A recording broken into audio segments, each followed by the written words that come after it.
सवाल नंबर 1, इंसान के जिस्म में हड्डियाँ कितनी हैं?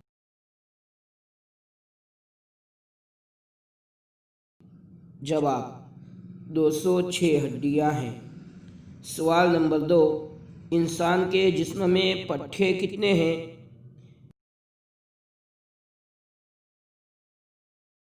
जवाब, इंसान के जिस्म में 639 पट्टे हैं। सवाल नंबर 3, इंसान के जिस्म में गुर्दे कितने हैं?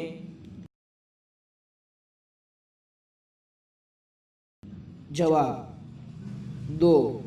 सवाल नंबर 4, दूध के दांत की तादाद कितनी है? जवाब 20।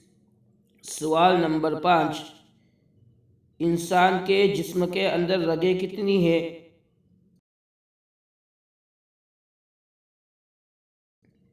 जवाब 500 रगें हैं। सवाल नंबर 6, ज़मीन से सूरज कितनी दूरी पर है?